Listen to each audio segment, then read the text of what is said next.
Muy buenos días, es un gusto recibirles con las primeras noticias de TV Ciudad en una jornada muy fría, 4 grados de temperatura a esta hora en Capital. No llueve, está seca la ciudad en ese sentido. Saludo cordial a quienes nos siguen por Uniradio, la radio de la Universidad de la República, 107.7 de FM, por señal abierta 6.1, por YouTube y por tvciudad.ui. Vamos a repasar rápidamente el pronóstico del tiempo para las próximas horas, a ver qué dice meteorología. Si se mantiene el frío, bueno, se mantiene 13 la máxima, pero bueno, el cielo estará algo nuboso con periodos de claro. ¿Qué pasará mañana en Montevideo? Las temperaturas extremas, más frío todavía, 4 la mínima, 11 grados la máxima. El cielo también claro y algo nuboso sin perspectiva de lluvias para el área metropolitana. Y el viernes 27, una jornada que, bueno, las temperaturas extremas también van a estar prácticamente calcadas. 4 y 11 para esa jornada. La diferencia, sobre todo en lo que tiene que ver con las sensaciones térmicas, tiene que ver con la presencia de vientos que por ahora se calmaron un poquito. Tenemos muchos temas para compartir con ustedes hasta las 9 de la mañana y muchos de ellos tienen que ver con esta alerta roja que está vigente desde el lunes en la tarde para las personas en situación de calle. El gobierno hizo su primera evaluación y se hicieron 488 traslados de personas a refugios y a centros de evacuación tras decretarse esta alerta roja. La mayoría de los traslados se registraron en Montevideo con 272 personas que fueron ingresadas a refugios y el MIDES informó que aumentó 170 las plazas disponibles. Vamos a estar con detalles más adelante. Ayer hubo una jornada de incertidumbre con respecto de lo del INISA porque, bueno, se suspendió el acto de asunción oficial de las autoridades, se conoció, trascendió la renuncia de quien asumiría como presidente de esa institución, Jaime Saavedra, pero a pedido del presidente de la República, Yamandu Orsi, Saavedra dejó sin efecto la renuncia y va a asumir como presidente del Instituto Nacional de Inclusión Social Adolescente, dando marcha atrás a esta renuncia que no se llega a efectuar. Según los datos del informe especial con datos y propuestas presentados por la Oficina del Comisionado Parlamentario para el Sistema Carcelario, hay más de 60 mujeres que se encuentran presas con hijos a cargo, menores de 2 años, que podrían cumplir penas alternativas por los delitos que cometieron. Tema que vamos a ver en la entrevista y ya les vamos a contar. El Ministerio de Salud Pública presentó la Estrategia Nacional de Salud Mental 2025-2030 en la Comisión Especial de Seguimiento. La ministra de Salud, Cristina Lustenberg, celebró el trabajo de la comisión en un tema que entiende que es muy relevante para el país. Y del ámbito internacional, bueno, seguimos mirando un poco a Medio Oriente, algunas de sus repercusiones, porque el presidente de Estados Unidos, Donald Trump, instó a través de sus redes sociales a Israel a abstenerse de lanzar bombas y a no violar el alto el fuego acordado con Irán.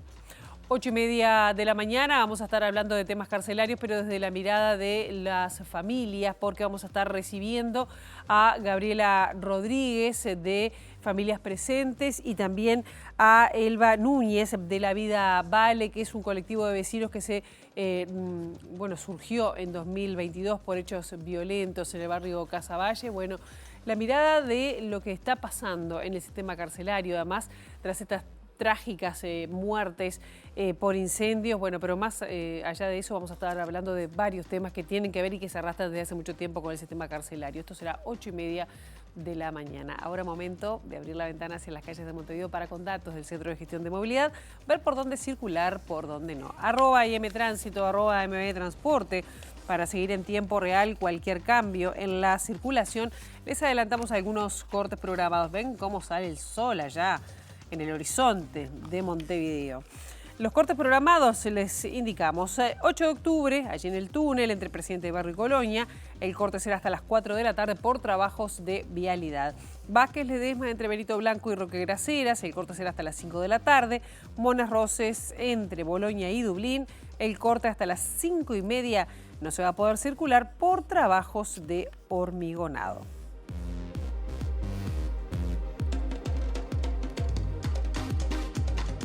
Y uno de los temas que es noticia en estos días tiene que ver con las personas en situación de calle.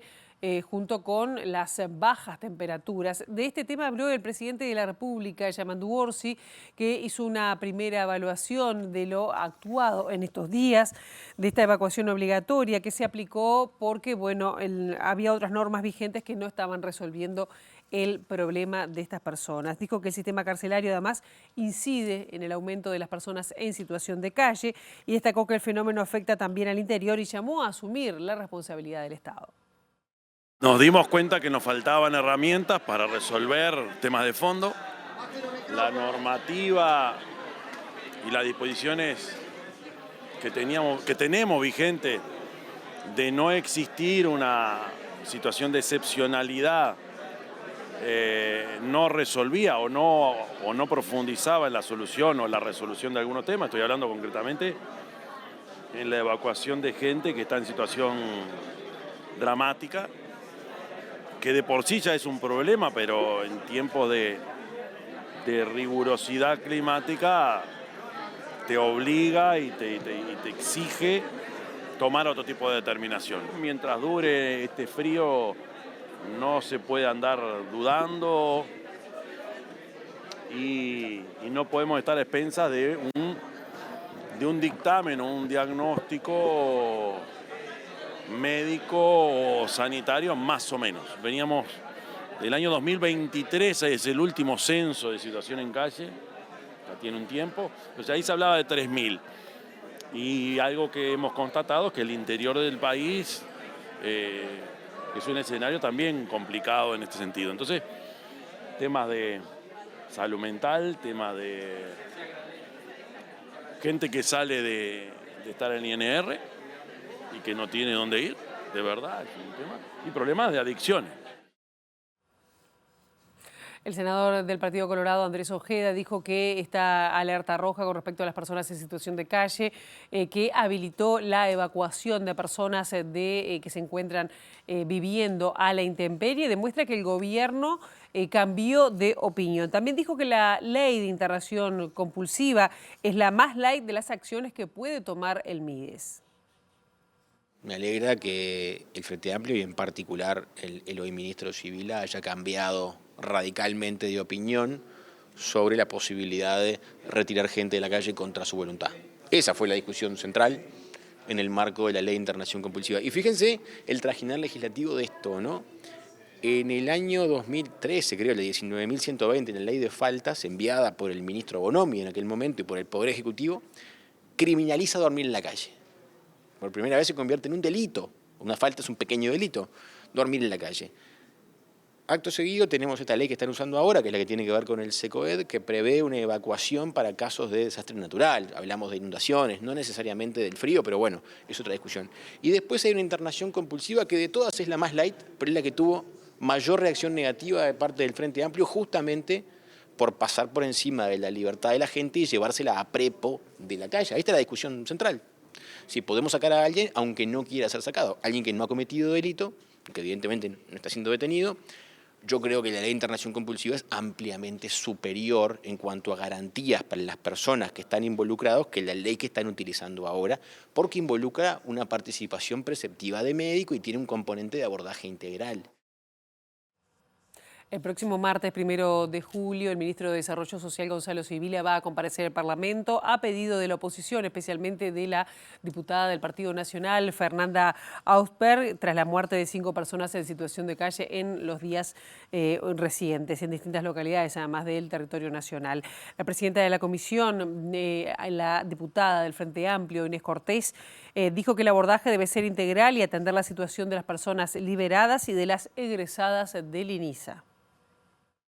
La convocatoria en diputados la hizo concretamente la diputada Fernanda Ausberg, que ella va a preguntar, bueno, cuáles son, por lo que tengo entendido, cuáles son los lineamientos de política para atender esta situación emergente de la situación de calle crítica que tenemos actualmente. Pero creo que el ministro va a hacer una exposición más amplia, como te decía, de los distintos lineamientos de política pública que se están pensando de aquí en adelante y que se están empezando a desplegar ahora.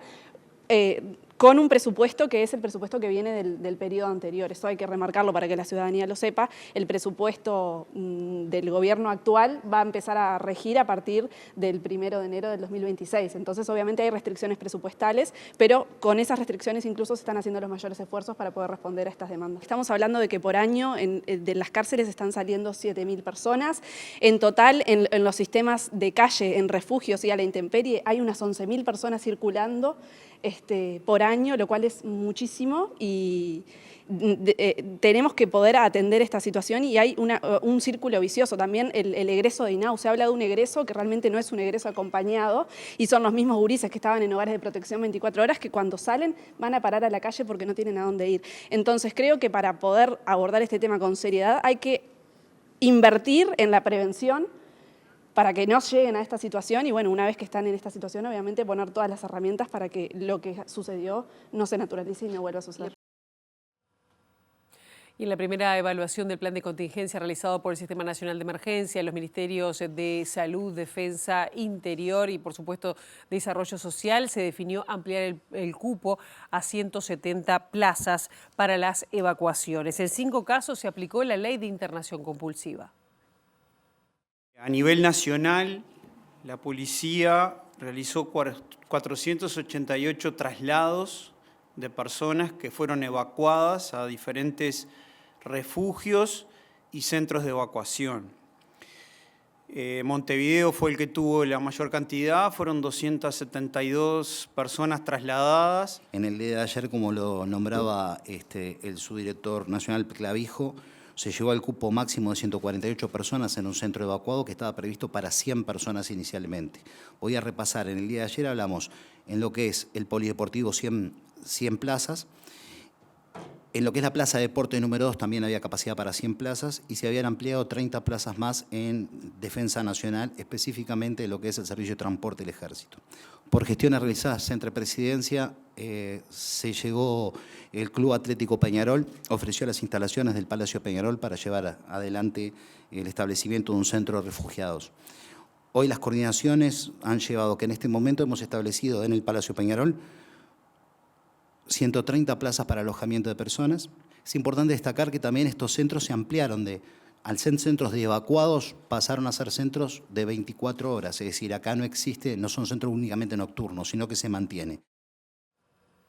Y justamente anoche fue la primera que el Palacio Peñarol operó como refugio nocturno, como puso a disposición el Club Atlético Peñarol. El Mides, el gobierno, les proporciona cena y el desayuno. Esto nace a raíz de una propuesta de Nacho Rubio, nuestro presidente, que se pone a las órdenes con el Palacio Peñarol frente a esta alerta roja, estos fríos que estamos viviendo. Y bueno, de un día para el otro, con toda la barra de Peñarol Social, acá estamos armando, tratando de terminar. En principio tenemos unas 75 plazas que mañana se van a extender a 130. Como esto salió muy rápidamente, en el día de hoy se encargó Mides de mandarnos la cena y lo que va a ser el desayuno de mañana. Ya a partir del día de mañana la cena y el desayuno se encarga Peñarol de cocinar. Recibimos, por supuesto, donaciones de todo tipo. Ya hay mucha gente, por suerte, muchos voluntarios, muchos hinchas de club y de todos lugares que están dispuestos a venir a colaborar. Vamos a necesitar muchas manos, el invierno es largo, así que bueno, esperamos que se acerquen todos los que quieran. Vamos a cambiar de tema. El presidente de la República, Yamandu Orsi, dialogó con Jaime Saavedra, quien dejó sin efecto su renuncia a la presidencia del INISA. En la mañana iba a asumir oficialmente y trascendió que el jerarca puso su cargo a disposición por discrepancias con otros integrantes del directorio del organismo, particularmente con el vicepresidente Eugenio Acosta, también nombrado por el Frente Amplio. El presidente del INISA se reunió en la tarde de este martes con el secretario de la Presidencia, Alejandro Sánchez, y acordaron intentar solucionar los problemas políticos que motivaron el malestar de Jaime Saavedra. En la mañana debía realizarse el acto de asunción de autoridades del Instituto Nacional de Inclusión Social Adolescente, pero la actividad se suspendió debido a que el jerarca puso su cargo a disposición. Esta decisión fue adoptada porque Eugenio Acosta, vicepresidente de la institución, votó varias resoluciones junto con el director de la oposición, Ángel Facchinetti, del Partido Colorado, y en contra de Saavedra, presidente del organismo. Acosta fue director de seguridad del INISA durante la presidencia de Gabriela Fulco entre 2016 y 2018. Radio Universal fue el medio que informó sobre la voluntad del presidente del INISA de renunciar a la institución y minutos después, Yamandú Orsi fue consultado sobre este tema. En rueda de prensa, el presidente respondió que no estaba al tanto de la situación y que llamaría a Saavedra. ¿Usted está al tanto que el director del INISA quiere renunciar o pretende renunciar? No sabe. nada, no. ¿No he hablado con él?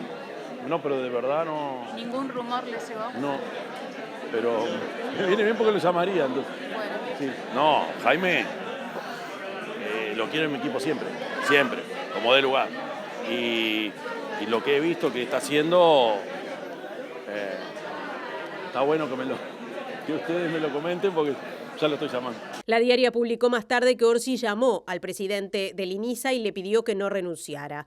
Tras la reunión con Alejandro Sánchez, se supo que Jaime Saavedra se mantendrá al frente del Instituto Nacional de Inclusión Social Adolescente. Y mientras se manejaba la renuncia de Saavedra, el sindicato del INAU emitió un comunicado reclamando señales claras del gobierno. Si bien se mediatiza el día de hoy, esto viene de hace unos días atrás con una diferencia que aparentemente no se pudieron resolver en la interna. Para nosotros el respaldo que le da el gobierno al presidente es importante, ya que es una institución compleja que necesita señales claras. Es una institución que debe empezar a caminar, asumieron hace muy poco, esto era necesario que el respaldo del gobierno. Es increíble que el INISA, desde su creación, haya tenido problemas similares, porque en la administración Fulco renunciaron los 2 directores también del oficialismo. En la administración anterior hubo un cambio rápidamente una vez que asumieron las autoridades por diferencia entre las directoras y la presidenta, y ahora está sucediendo esto que para nosotros nos complejiza la interna. Bueno, nosotros ya hemos intercambiado con este directorio algunas reivindicaciones que traemos desde hace mucho tiempo atrás. No se nos ha dado respuesta aún, producto de estas diferencias que se han tenido. Esperamos que estos días que vienen podemos tener alguna respuesta, que no sea como en otros periodos, que hasta han llevado 3 mensajes distintos en la ley de presupuesto. Esperemos que esta no sea la instancia. ¿Por dónde pasan esas reivindicaciones? Hay temas salariales, de ingreso de personal, tenemos una deficiencia tremenda en el plano edilicio. Hay mucha cosa para conversar, mucha cosa que quedó para atrás y que tenemos que resolverlo en este periodo y en este año fundamentalmente. En Uruguay hay más de 60 mujeres presas con hijos e hijas menores de 2 años que podrían cumplir penas alternativas. Los datos surgen del informe especial con datos y propuestas que presenta las penas alternativas para esta población y que fue presentado por el comisionado parlamentario para el sistema carcelario al Parlamento. Hay unas 65 mujeres, en general muy jóvenes, de un promedio de 34 años, 30, que están en prisión con sus hijos. Hay unos 68 niños menores de 2 años que están en prisión con sus mamás. Y eso genera, digamos que estas personas están en prisión porque es una sanción por un mal que le hicieron a la sociedad. Pero de alguna manera, esta solución que se está encontrando de que estén presas con los hijos, rebota en los hijos. Estamos haciendo un daño a esos niñitos de 2 años. También le estamos haciendo un daño a los niños, a los hijos que están fuera, porque hay niños que están con ellas y niños que dejaron afuera. Estas unidades son un espacio de protección para esas mujeres que muchas veces delinquieron siendo previamente explotadas, manipuladas, han recibido la acechanza de redes, narcotráfico. Hay otras situaciones también de distinto tipo, pero en la gran mayoría son casos de mujeres que han cometido delitos en un estado de gran necesidad. Esas unidades se transforman en un lugar de protección, donde muchas de esas mujeres por primera vez tienen un poco de calma para la crianza, para analizar su vida, para proyectarse, para educarse, para atender su salud. El tema que son burbujas de protección transitorias. Entonces hay que pensar en soluciones en la comunidad, porque esas personas después vuelven a la comunidad y van a enfrentar los mismos riesgos, las mismas vulnerabilidades. Por eso el caso a caso, en el sentido de que hay mecanismos ya legales existentes y hay otros que se pueden crear ampliando los ya existentes para que en los casos de delitos leves la pena alternativa sea una opción.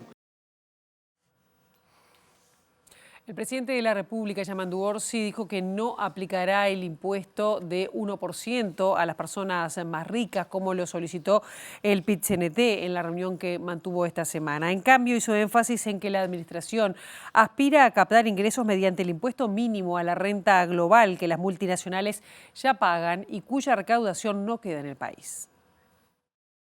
El PIT-CNT plantea, hace ya tiempo que nos viene planteando, la posibilidad de gravar al 1% más rico, dicen.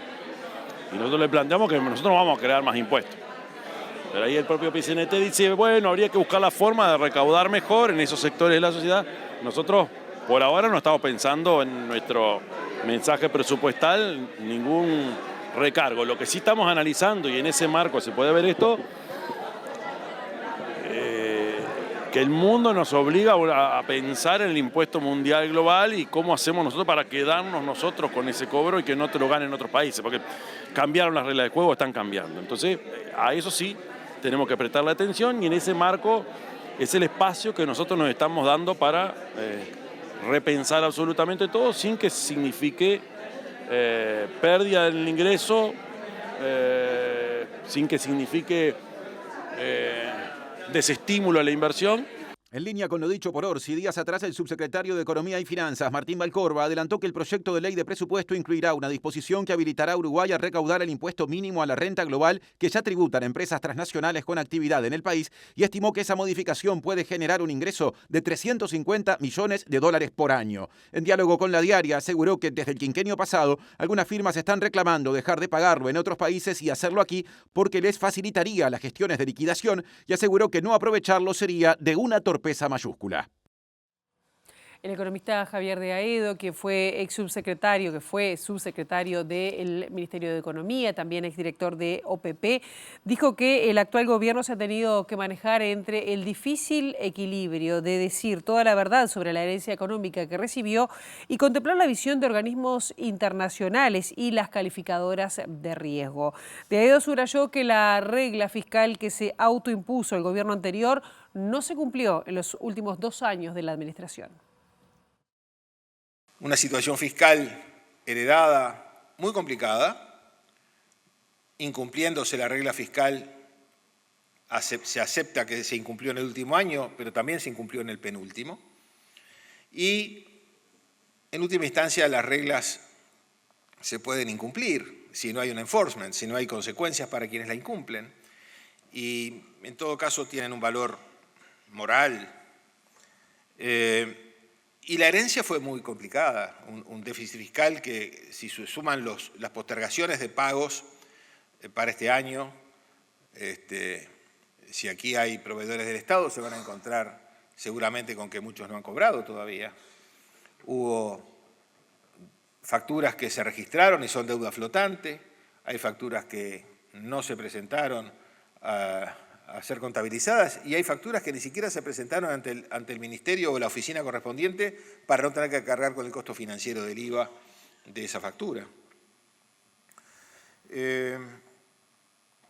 el gobierno se ha manejado en un difícil equilibrio para dar la mala noticia, porque desde el punto de vista político me imagino que se salían de la vaina para poder decir miren lo que nos dejaron.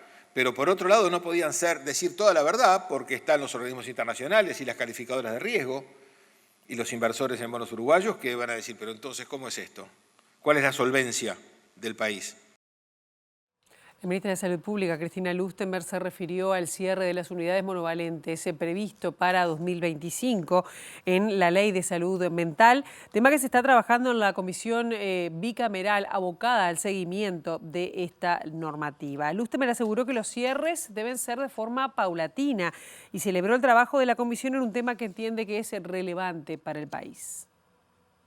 El cierre de las estructuras monovalentes es una de las que prevé la ley, pero hay que hacerlo de forma paulatina, no puede ser el cierre de por sí, si no tenemos dispositivos donde esas personas van a recibir una atención mejor. Por eso estamos trabajando con todos los prestadores de salud para darle cumplimiento a la ley, por eso es muy importante esta comisión bicameral, porque esto requiere no solamente de continuidad, hoy vinimos a presentar con la doctora Nosar y con todo el equipo del Ministerio de Salud Pública, con formación en esto, cómo vamos a hacer ese proceso, pero cómo vamos a reforzar el acceso a la salud mental en nuestro servicio. Tenemos el compromiso de reforzar equipos con licenciados en trabajo social, licenciados en psicología, también no solamente con la parte más médica, con psiquiatras de adultos y de niños, con médicos generales, con médicos de formación familiar y comunitaria, para tratar de que esa sea la última instancia, ¿tá?, de que tenga que requerir una persona. Ojalá el Parlamento, yo fui parlamentaria y soy senadora electa, tenga el acuerdo interpartidario real ante la ciudadanía, que este tema de la salud mental y los temas de infancia y adolescencia son temas que nos unen y vamos a poder estar de acuerdo en los lineamientos programáticos y en el presupuesto asignado para que mejore la calidad de atención de cualquier uruguayo o uruguaya. El Sindicato de Trabajadores del Mar y Afines se movilizó frente al Ministerio de Trabajo reclamando medidas urgentes para la situación laboral que denuncian, sobre todo cuando están embarcados. El sindicato planteó una serie de propuestas que incluyen, por ejemplo, la incorporación de una persona de guardia para que puedan tomarse el descanso. Hoy nos movilizamos al Ministerio de Trabajo llevando nuevamente otra propuesta para terminar con este conflicto, con esta diferencia que tenemos en el marco del reclamo del descanso nuestro, de la seguridad laboral, de la seguridad de la navegación y de salvaguardar la vida en el mar, como lo estamos proponiendo desde el principio. Entendemos que la negociación tripartita los empresarios la han tirado por el suelo, han desconocido al sindicato como interlocutor, la verdad con una total responsabilidad, un sindicato histórico de nuestro país que estas cámaras empresariales intentan desconocer, pero bueno, nosotros seguimos, como dijimos, metiendo propuestas, vamos a llevar un documento al ministro y obviamente intentar por el medio del diálogo seguir adelante. Los que estamos embarcados tenemos una jornada ilimitada, o sea, estamos las 24 horas al día a la orden. Ya de por sí estamos las 24 horas porque estamos en nuestro trabajo, no tenemos para dónde ir, o sea, vivimos en el barco. Pero bueno, se da también que las jornadas de faena son largas, son en época como esta de zafra, de hasta 40 horas y más, encubierta, la intemperie, en las condiciones que venimos denunciando hace mucho tiempo. Y bueno, lo que se está reclamando es, luego de la faena, poder simplemente descansar. En este segundo bloque de MD Noticias vamos a estar hablando de cuál es el impacto, cómo se ve desde Uruguay este día que se conmemora mañana sobre el apoyo a víctimas de tortura. Y para hablar de eso y de varios temas, porque el tema carcelario es tema en estos días, vamos a estar recibiendo, y ya recibimos con muchísimo gusto, a Gabriela Rodríguez de Familias Presentes y Elba Núñez de La Vida Vale. Gracias a ambas por estar acá esta mañana. Día, gracias a ustedes. Antes que nada, porque hay muchos temas para hablar sobre esta temática, no nos podemos olvidar de la muerte de estos reclusos, ¿no? Quemados, asesinados y tal. Pero ustedes ya estaban trabajando en una campaña justamente para poner el foco en estos temas. Cuenten cómo surge esta campaña, cuál es el objetivo. Bueno, en realidad nosotros con un conjunto de organizaciones, Familias Presentes, La Vida Vale, con algunas organizaciones más, hace ya un tiempo que estamos empezando a coordinar acciones, empezar a pensar en la construcción de una red que nos permita, si estamos involucradas en estos temas, generar algunas acciones juntos, o por lo menos coordinar lo que hacemos. En ese marco, una de las cosas que resolvimos fue esta campaña de sensibilización, que es como la antesala de otra campaña que va a ser Familias Presentes, que va a salir en breve, que tiene que ver por qué nos involucramos con lo carcelario. Y eso tiene que ver con que nosotros entendemos que el sistema político tiene un rol muy importante en esto de mejorar el estado de las cárceles y mejorar el estado de seguridad de nuestros barrios. Pero también la sociedad tiene un lugar de comprender de alguna manera que el tema de la seguridad no pasa exclusivamente por más policía, por más control, sino que pasa porque generemos mejores condiciones de vida. Y en uno de los lugares donde hay que generar mejores condiciones de vida es en las cárceles. Para ustedes es tortura. Para nosotros es tortura, al menos seguro, tratos crueles, inhumanos y degradantes, y en algunos lugares es tortura. Que una persona no tenga acceso a salir a ver la luz del día 1 hora al día, eso es tortura.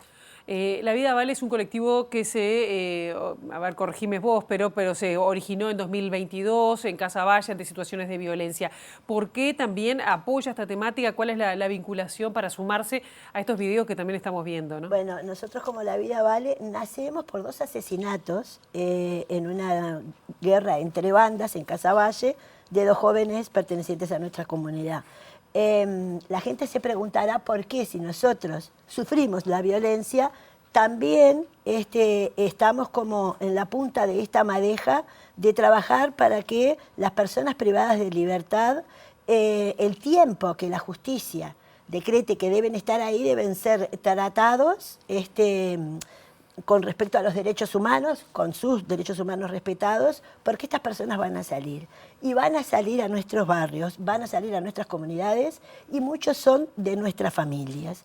Entonces, si nosotros no trabajamos el adentro para que cuando salgan las personas puedan insertarse nuevamente en la sociedad como cualquiera de nosotros, es muy difícil pensar en la seguridad de los territorios. Nosotros tenemos asesinatos de niñas y adolescentes 1 o 2 veces por semana.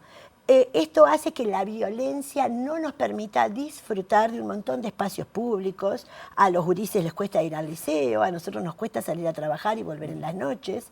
Y esto, ¿por qué sucede? Porque las personas que están privadas de libertad no están atendidas para que cuando salgan de cumplir sus condenas, que nadie dice que no las debe cumplir, sean tratados con dignidad. Porque tenemos casi un 60% de reincidencia de las personas que salen en libertad, de las que están presas. Esto hace que nosotros discutiéramos muchísimo en nuestro colectivo si apoyábamos o no a familias presentes, que son las familias de las personas privadas de libertad.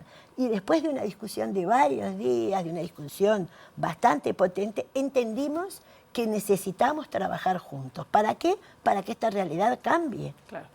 Yo le quería preguntar, porque ayer se presentó justamente en el Parlamento un informe que, bueno, lo presentó el comisionado parlamentario para el sistema carcelario respecto a por ejemplo, hubo varios temas, varios datos, pero uno vinculado a la cantidad de madres, de mujeres con niños pequeños, menores de 2 años, conviviendo en cárceles. ¿Cómo evalúan? ¿Cómo vieron este informe que se presentó, estos datos que surgen? Bueno, nosotros como con mucha esperanza, y con mucha certeza de que buena parte del camino tiene que ir por ahí. Nosotros desde Familias Presentes hace meses que hemos tomado como una de las banderas el tema de que no podemos tener 70 niños, por suerte hoy son 69, es un número dinámico, 69 niños privados de libertad en nuestro país con 3,5 millones de habitantes, ¿no? Si no podemos darle una vida más digna a 69 niños, ¿de qué estamos hablando? Ayer la vicepresidenta de la República planteaba que en Argentina, con la cantidad de millones de personas que hay, tienen 75 niños privados de libertad con sus madres presas, ¿no? Entonces, nosotros decimos que esos niños están presos junto con sus madres y no hay derecho a crecer en esas circunstancias. El doctor Díaz Roseló, que fue uno de los disertantes, ayer planteaba el derecho a criar y ser criado en esa díada que es madre-hijo, pero también es todos aquellos que crían en un contexto de dignidad, en un contexto familiar, en un contexto de cercanía, que sin duda no es la cárcel. Y uno a esto con respecto a este tema que se está, para ir después un poquito más a cómo se vive también en las cárceles y en los barrios, ¿no? En estos días se está discutiendo con respecto al Ministerio de Justicia, ¿no? La creación de que el Instituto Nacional de Rehabilitación pase para allí, el INR pase para ese Ministerio de Justicia. ¿Lo ven con buenos ojos? ¿Es una solución al tema, solución no, otro enfoque al tema carcelario, un paso paliativo? Sin duda, porque nosotros entendemos que quien tiene la función de controlar desde un lugar securitivista no puede ser quien tenga a su vez la función de rehabilitar. Entonces, el Instituto Nacional de Rehabilitación debe salir del Ministerio del Interior, para nosotros en forma indiscutida. Y por suerte parece haber en todo el sistema político mucho acuerdo en eso. Y ojalá después sea el momento de integrarse a un Ministerio de Justicia. Hoy hay una jornada donde van a haber expertos internacionales arrojando luz sobre el tema de un Ministerio de Justicia y Derechos Humanos. Vamos a estar ahí escuchando atentamente. Pero también entendemos que no hay que esperar a que el INR salga de la órbita del Ministerio del Interior al momento en que se cree el Ministerio de Justicia, ¿no? Seguramente tendrán que haber pasos intermedios, que el INR pase a ser un organismo descentralizado, porque la creación de cualquier ministerio, el Ministerio de Justicia, seguramente va a llevar años. Pero no resiste más que el Instituto Nacional de Rehabilitación esté dentro del Ministerio del Interior. Por esta razón que te decía, y también porque hasta ahí hay cuestiones presupuestales, de que todo presupuesto dentro del Ministerio del Interior siempre se lo termina llevando la parte de seguridad. Entonces, por más que haya presupuesto de pronto asignado, después rápidamente se diluye y no va para los aspectos más vinculados a rehabilitación. Al tiempo que también entendemos, y en este momento que se va a discutir presupuesto y demás, es sumamente importante entender que el INR esté donde esté no es superpoderoso, que para resolver y para trabajar en el tema carcelario tiene que haber la concurrencia de políticas públicas desde una multiplicidad de ministerios, ¿no? Claro. Elba, también te quería preguntar, porque uno de los temas que se está manejando, por ejemplo, con estas madres con niños, tiene que ver con la aplicación de penas alternativas, ¿no? Pero también te pregunto porque salen muchos de los privados de libertad rompiendo los vínculos, ya no tienen vínculos familiares, no tienen vínculos con el barrio. ¿Cómo crees que también eso puede cambiar en los barrios? Porque sabemos que son jóvenes y que son pobres y que viven más en algunos barrios que en otros. Exacto, viven casi todos en la periferia. Bueno, nosotros como La Vida Vale, allá hace más de un año tenemos un proyecto escrito, lo hemos presentado al Poder Legislativo, al nuevo Poder Ejecutivo, al antiguo Poder Ejecutivo, y no hemos tenido mucho eco. Los nodos de convivencia comunitaria es un espacio que la comunidad pretende aportar a esta sociedad para recibir a los liberados que son de nuestro territorio y acompañar este proceso de reinserción. Además... Hoy no se hace. No existen. No existe, porque en realidad DINALI no tiene fondos y atiende, no sé si es a un 10% de los privados de libertad o un 12%. De los liberados, quiero decir. Entonces, nosotros pensamos en estos nodos de convivencia, que es una construcción colectiva con muchas organizaciones que participaron, pero también para las penas alternativas. Hay un montón de gurises que cometen su primer delito y entran a la privación de libertad y ya salen con un título universitario de cómo delinquir, porque son captados adentro por las necesidades que hay dentro, por la forma en que se los trata adentro, necesitan quien los defienda, quien los proteja, cómo se come, los consumos, bueno, un montón de cuestiones que todos ya sabemos, que suceden adentro, entonces las personas ya salen, los gurises salen captados hacia la afuera. Si nosotros no permitimos que esta gurizada ingrese, estamos previniendo y además estamos contribuyendo. ¿No han recibido respuesta con respecto a esta propuesta? Sí, a todo el mundo le encanta, pero de ahí no hemos salido y ya hace más de un año que lo tenemos pronto, que lo hemos entregado al Ministerio del Interior, al Ministerio de Desarrollo Social, al prosecretario de la Presidencia, a los gobernantes anteriores, pero por ahí hemos quedado. A todo el mundo le gusta, pero por supuesto que todo cuesta dinero. Claro. Y a veces uno piensa, preferimos gastar millones de dólares en la prisionalización de las personas y no en tratar de que las personas cambien su forma de vida y se puedan integrar a la sociedad.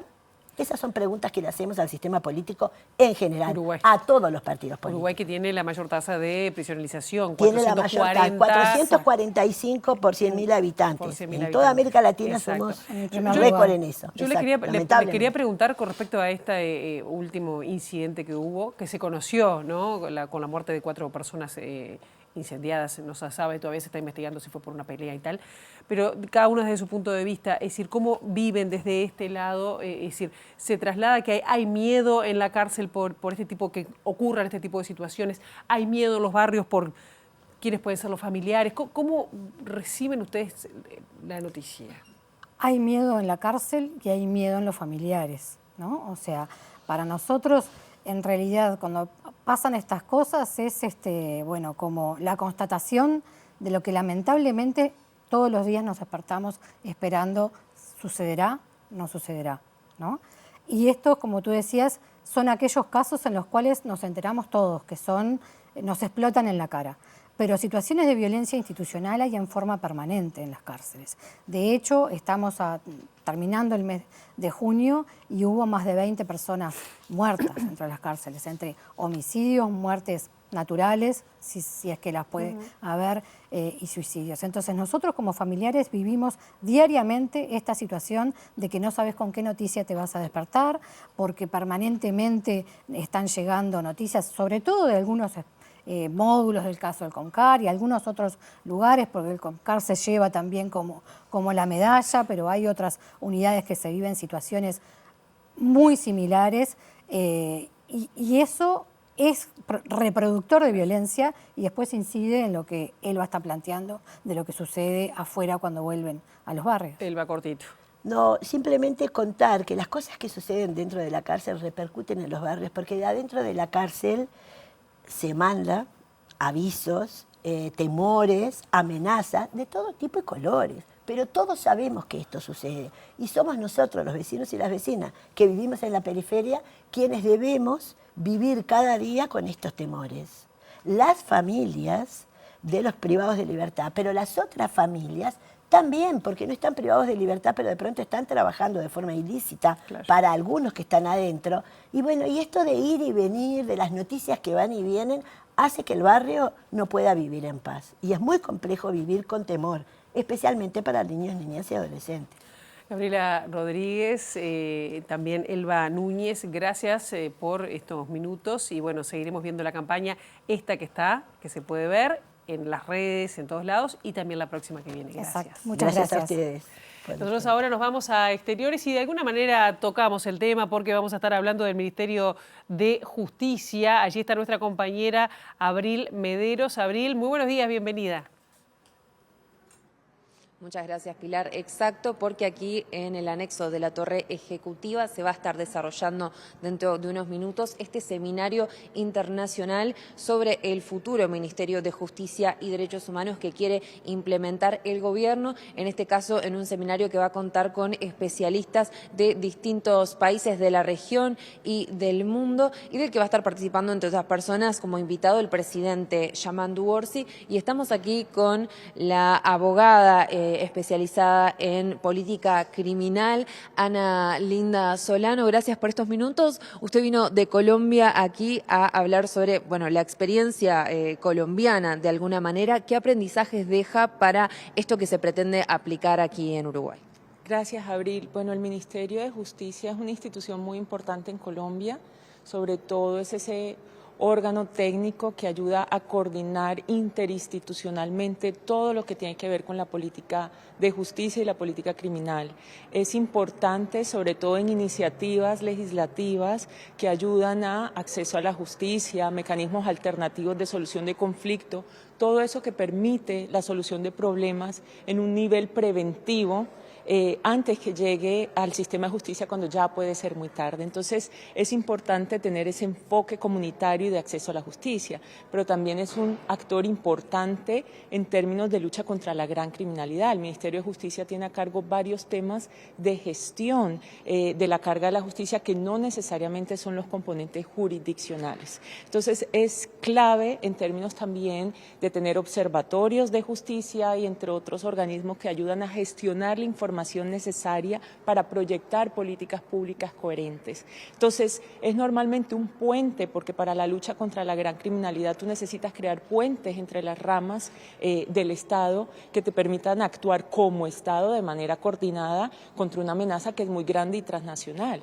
Tienes la dimensión pequeña que toca al ciudadano, pero que también si no proteges a esa población vulnerable, se te vuelve víctima o presa de organizaciones criminales que las van a utilizar. Y luego esa es la población que termina alimentando nuestras cárceles sin la posibilidad de salidas alternativas. Y ahí es lo que pasa, que ganan los grandes criminales que se lucran en toda esta cadena enorme criminal. Entonces, tener coherencia en la manera como te aproximas y entiendes y gestionas la justicia en términos de prevención, de promoción, de cuidado ciudadano, entre otras medidas, es importante coordinar al Estado para ello y eso complementa la labor jurisdiccional. Entonces creo que es un actor fundamental en estas luchas contra la criminalidad que, bueno, tristemente en mi país tienen distintas dimensiones. Hay una preocupación sobre dónde se ubica el Instituto Nacional de Rehabilitación aquí en Uruguay, que es en la órbita del Ministerio del Interior, respecto a la coincidencia o los cometidos de ese ministerio que hacen que se encarguen de la represión y de la rehabilitación al mismo tiempo. ¿Es pertinente esa descentralización que se busca implementar y el pasaje al Ministerio de Justicia? Bueno, en Colombia el Instituto Carcelario, de hecho son dos instituciones. Es una institución que se encarga de la seguridad en las cárceles, que es el INPEC, y está el USPEC, que es otro instituto, por lo grande del tema, que crearon para gestionar y administrar ese sistema carcelario. Dependen del Ministerio de Justicia y es una fuerza de seguridad independiente de la fuerza, digamos, de lo que sería una policía nacional o de cualquier otra fuerza. Entonces, digamos que por diseño en Colombia es así.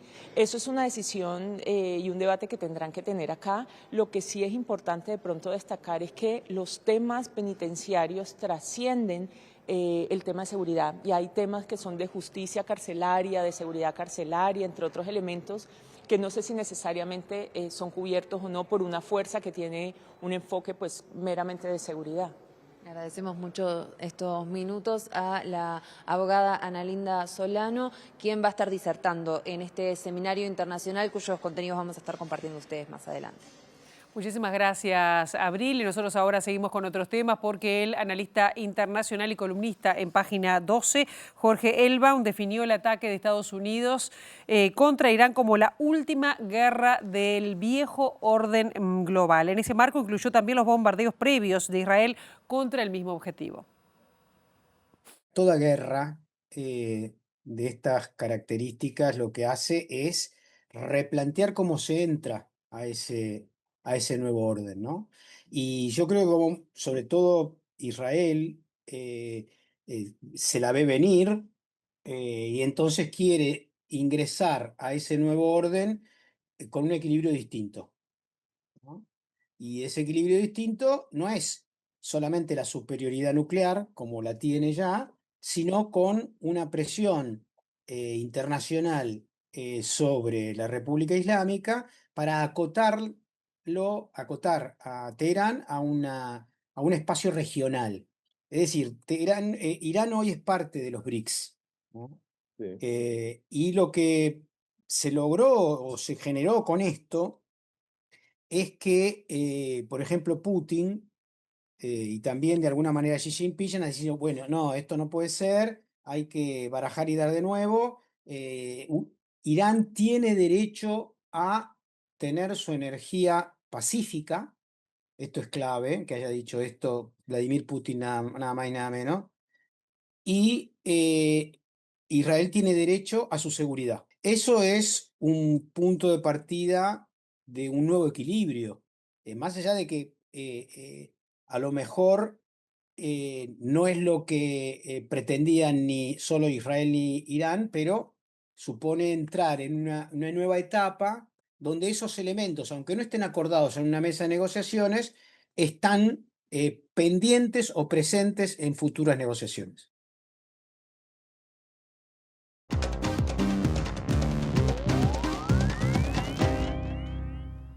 Este miércoles concluye la cumbre de la OTAN con uno de los temas centrales que tiene que ver con la inversión en gastos de defensa, inversiones militares, algo que separa, por ejemplo, a Estados Unidos, Alemania y Francia de España. En este caso, el jefe del gobierno español, Pedro Sánchez, y Donald Trump se sentaron cerca, pero no se saludaron.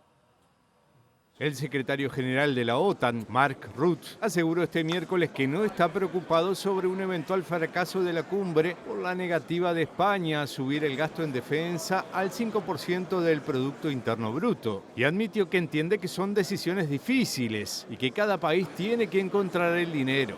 El presidente de los Estados Unidos, Donald Trump, y el líder del gobierno español, Pedro Sánchez, se ubicaron según el protocolo fijado en la primera fila, el estadounidense en el centro y Sánchez en una esquina, separado por los líderes del Reino Unido, Turquía y Suecia, pero no se registró un saludo entre ellos. De alguna manera esto marca el tono de la reunión.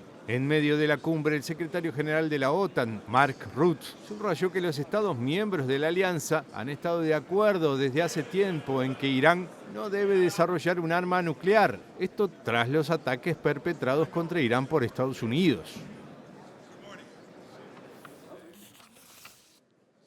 Bien, y seguimos con otros temas porque 40 dirigentes históricos del Partido Socialista Obrero Español pidieron en una carta la dimisión inmediata del presidente del gobierno, Pedro Sánchez.